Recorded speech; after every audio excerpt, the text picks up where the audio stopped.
Well, ladies and gentlemen, we've got an update on the Greenland situation with the Russian envoy warning of a potential response if there is some type of conflict on Greenland. Now, what I would first say is I don't see how there would be any type of war or battle on the island of Greenland between the United States and presumably the EU powers. It doesn't make any sense, especially for the EU countries to sacrifice their relationship with the number one superpower in the world over Greenland, which has 57,000 total people. That wouldn't make it's just not logical. So I don't think there would be any type of conflict. I do think if Trump continues to raise the threats of potentially taking over Greenland, you are going to see more posturing by the EU, as there is a relationship directly between Greenland and the EU because of the control by Denmark. However, if push came to shove, I think Trump would be able to likely take over the island without too much problem because of just the relationship dynamic between the United States and the EU, both being in NATO. If they took over Greenland, is it an Article 5? No, technically it's not, and it wouldn't make sense for all these countries to destroy their relationship with the US over Greenland based on where Greenland is located within the geographical footprint of North America. However, you're going to get these quotes from the Russians. You know, it's interesting because Putin said when the story was a lot hotter and Trump was constantly talking about taking over Greenland right when he got in after the inauguration, probably in early February, Putin had said almost like, well, it might happen. He was almost like he was okay with Trump taking over Greenland. But now you've got their envoy who is seemingly not too happy about this, although this could all just be posturing. I mean, it's not a surprising statement. The statement says from Russia's ambassador to Denmark, he is warned of military and technical measures if an armed conflict breaks out over Greenland, ratcheting up rhetoric over the icy, resource rich territory that Trump has threatened to annex. The Russian ambassador said that any confrontation over the vast Arctic island would further undermine regional security and that Moscow would respond appropriately to threats at its polar flank. Pointed to rising tensions over the U.S. and NATO interests in Greenland, claiming Denmark was mulling the construction of a military base on the island to hedge against both perceived threats from Russia and Trump's lingering ambitions to buy it outright. In response, Russia would be compelled to take appropriate military and technical measures to adequately address. And so this is all common talk, military talk, understanding that Russia realizes, well, this is something that could happen in the future. The question is, what would the Russians' response be? And I don't think there would be much of a response, honestly, but what would their response be if the United States really followed through with these threats and tried taking over Greenland and potentially securing the island? That might give them more of a perceived justification to continue what they're doing in Ukraine, saying, well, if the United States can take Greenland, why can't we take Ukraine or half of Ukraine or whatever they end up getting out of that war, even though the United States is certainly funding Ukraine, weapons to Ukraine, although that is being paid for by the European powers.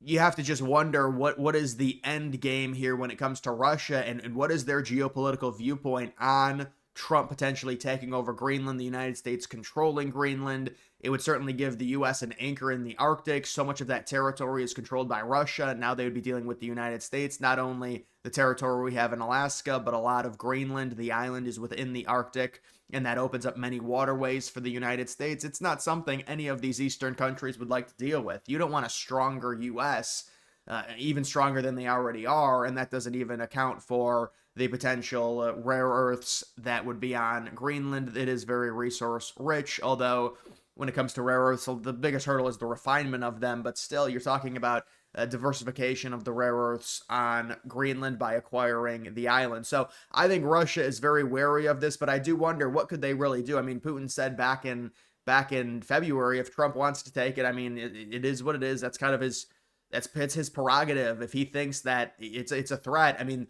Trump has been talking about the potential threats from China and Russia, but mainly so China, because there's been talks of possibly Greenland seeking out China to do some type of deal, which would be an investment. I mean, we know with China and how they do it with their Belt and Road, it'd be an investment into Greenland by China in exchange for potential resource extraction, or more so outside of just the resources, it's having control of land within the Arctic or having authority over land within the Arctic, influence. And so I think that's what China probably would really want.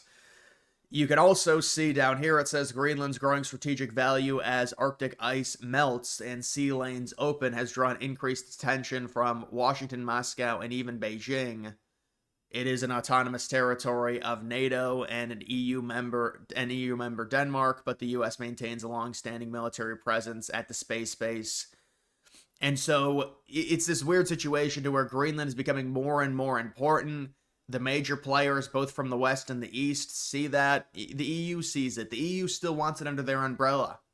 The United States, if we acquire it, we're taking it from under the EU's umbrella and we're shifting it to US and North American, and it becomes our territory, and it allows us to have significant influence within the Arctic. So it doesn't surprise me their response from Russia.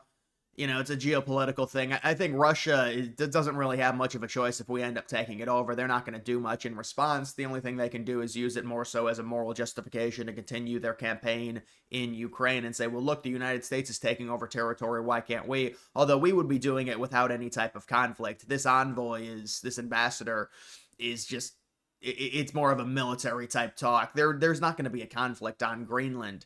I don't know why. I mean, you can threaten stuff if you're the EU and if you're Denmark because you don't want to lose the territory, but at the end of the day, you're not going to completely destroy your relationship with the United States over Greenland, which is an island that has 57,000 people that is already under the umbrella of North America anyways. It doesn't make sense. It's, if you're talking about doing a calculation, you would much rather keep the United States and say, let's still be allies with the United States now that they control Greenland. You know, the relationship Denmark has with Greenland is strange anyways, considering how big Greenland is relative to where Denmark is located, relative to how small Denmark's economy is, and the fact that they have to subsidize them. It really doesn't make sense. And Greenland already wants to be independent from them, but they really can't because they don't have the economy to hold themselves up.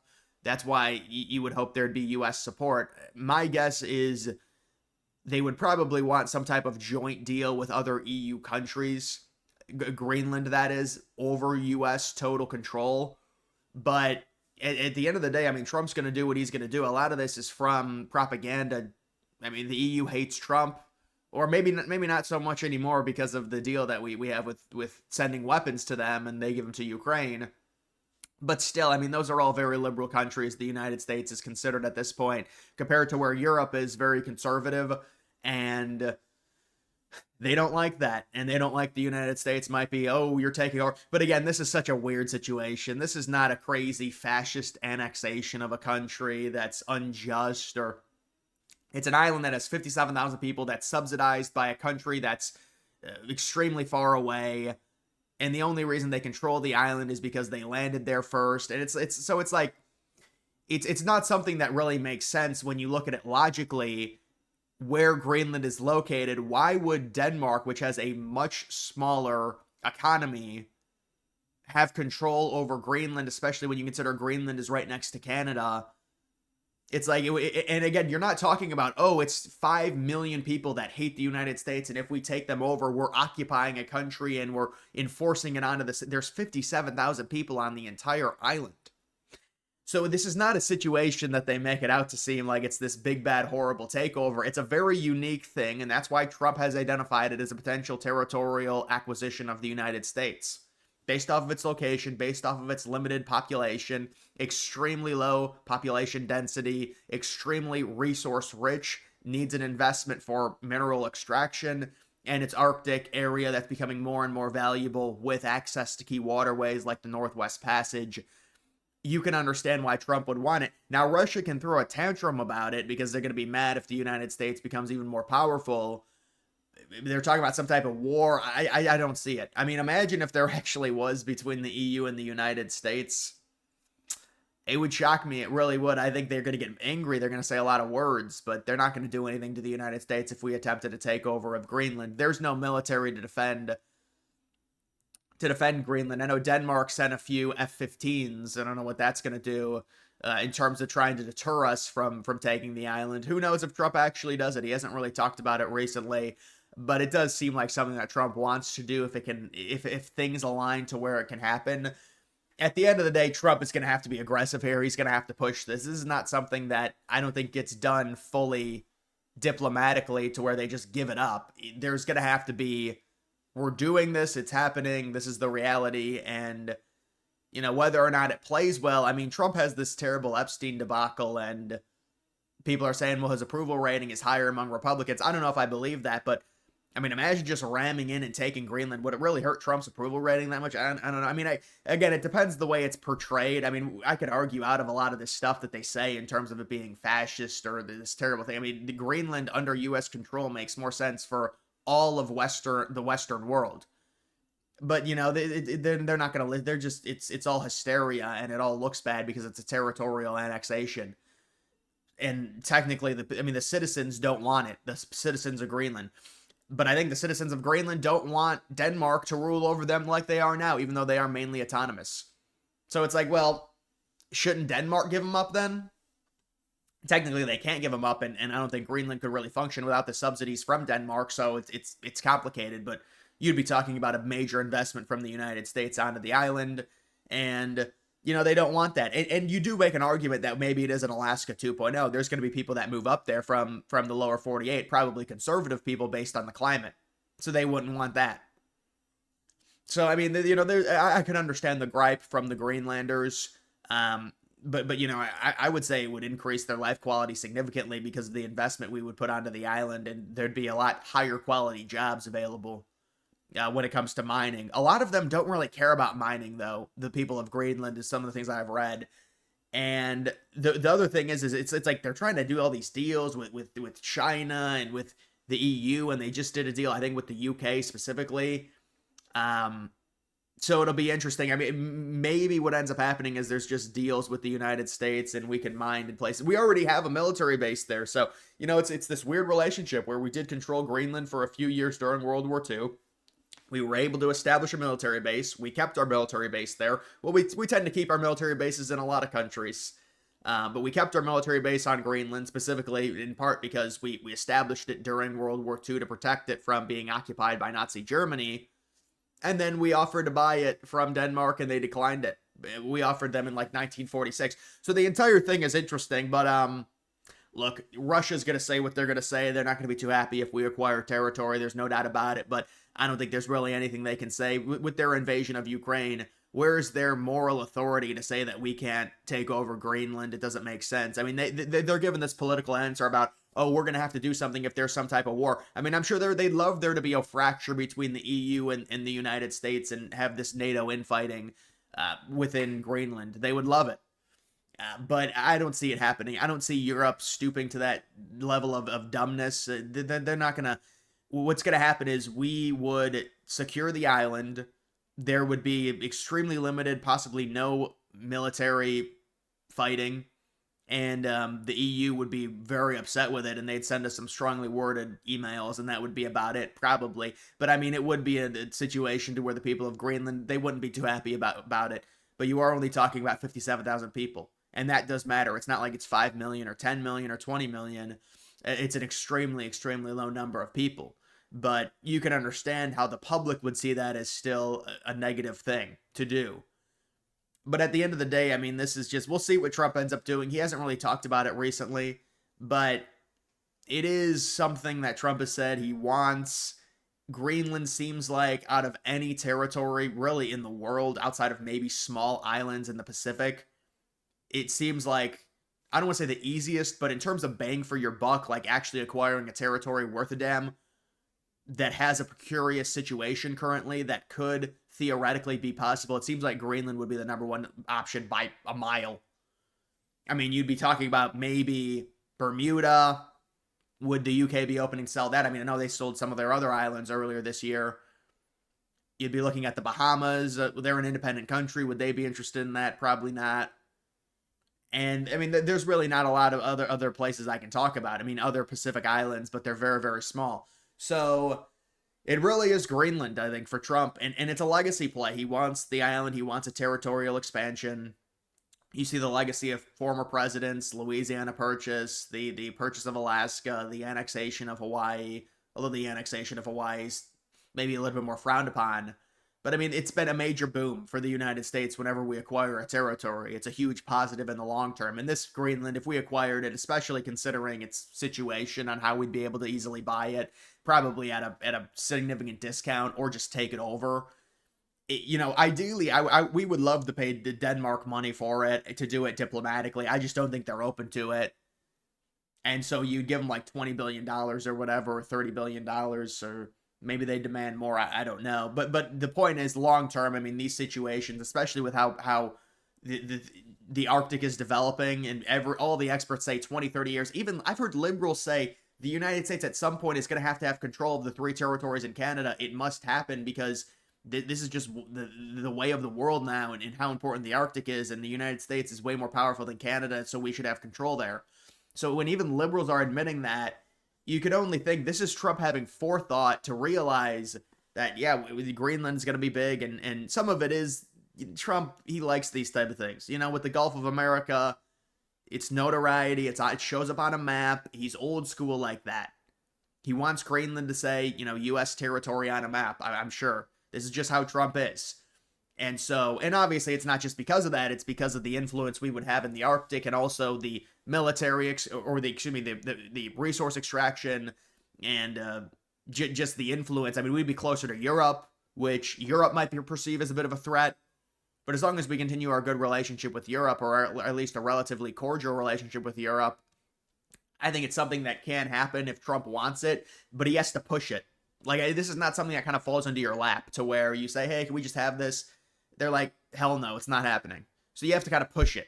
You're going to have to push it until it happens. It's not going to be something that just, diplomatically you offer money. I mean, send a formal offer to Greenland. I mean, they definitely decline it at this point, but, force their hand, do something like that. Or, send a formal offer to Denmark.